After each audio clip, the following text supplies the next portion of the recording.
Hi everyone, and welcome to our presentation on osteoarthritis and aquatics. We're so happy to have you here with us today. My name is Kelsey Walsh, and I am the principal investigator in this study.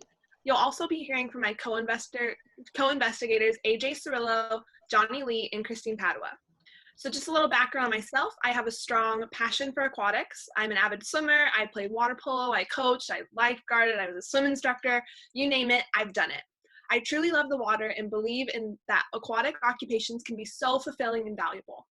When trying to gather concrete evidence about the benefits of aquatics, I noticed that the research had some considerable noticeable gaps, especially with the osteoarthritic population, but more on that later. Next slide, please. Here are the objectives for the presentation. We will introduce you to osteoarthritis and the effects on occupations, explain the different forms of aquatic exercise, highlight the current evidence on the research, and explain the methodology and results of our findings. Next slide, please. So let's begin with an introduction to osteoarthritis. This is a long-lasting chronic condition that affects the joint cartilage on the ends of bones and degenerates it, leaving the joints and surrounding tissues vulnerable. As a result, people experience pain, stiffness, swelling, decreased strength, lack of limited range of motion, and more. Now, if you think about how an aging adult is already affected, you can imagine how osteoarthritis can severely impact the occupational performance of an older adult. So those diagnosed with OA are often told to self-manage their condition, usually with physical activity. One of these recommendations is aquatic exercise because the buoyancy of water reduces stress on the joints.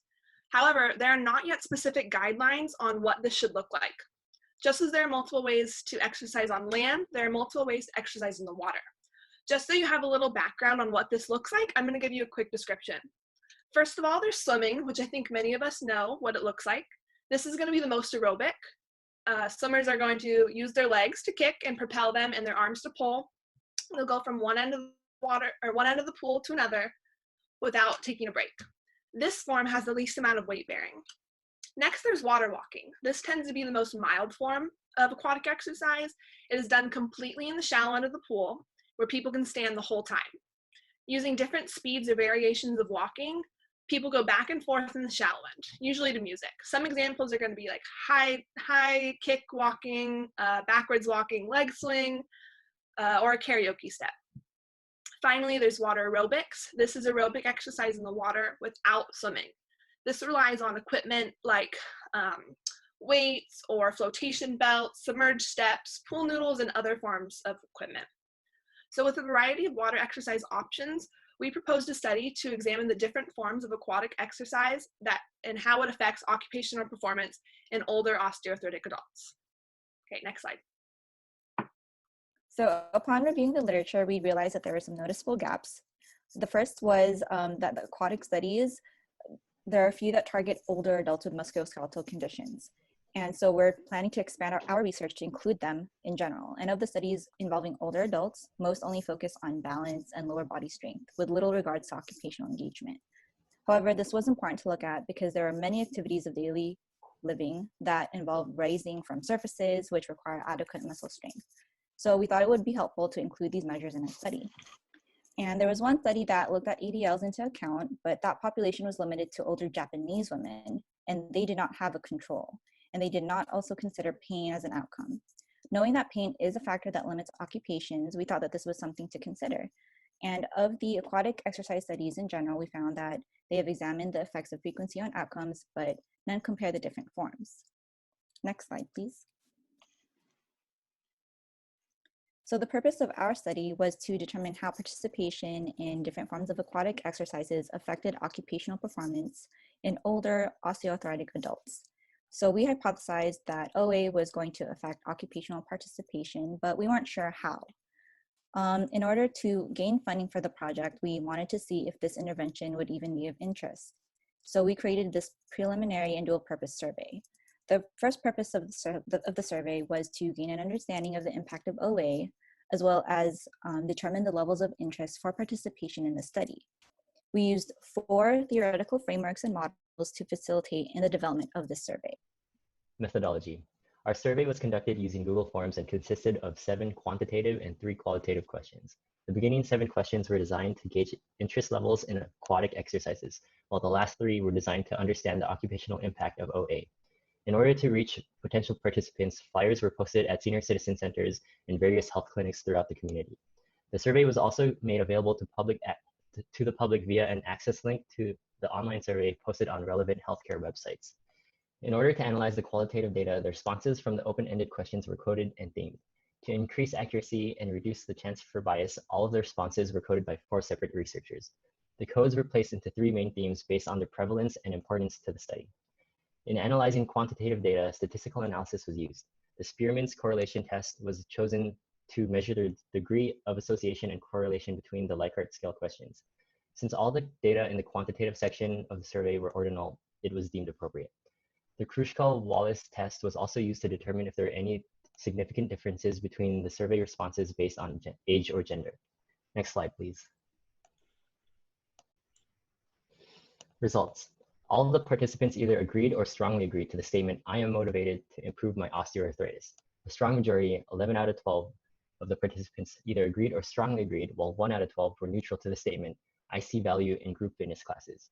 Every participant indicated an activity or occupation that has been affected by their OA, with 8 out of 12 explicitly stating having experienced pain. Half, 6 out of 12 of the participants indicate that they feel sad or discouraged, while all 12 participants noting self-motivation to improve. 3 themes were evident after the survey was completed. OA limits occupational performance, pain is discouraging, and motivation to improve OA.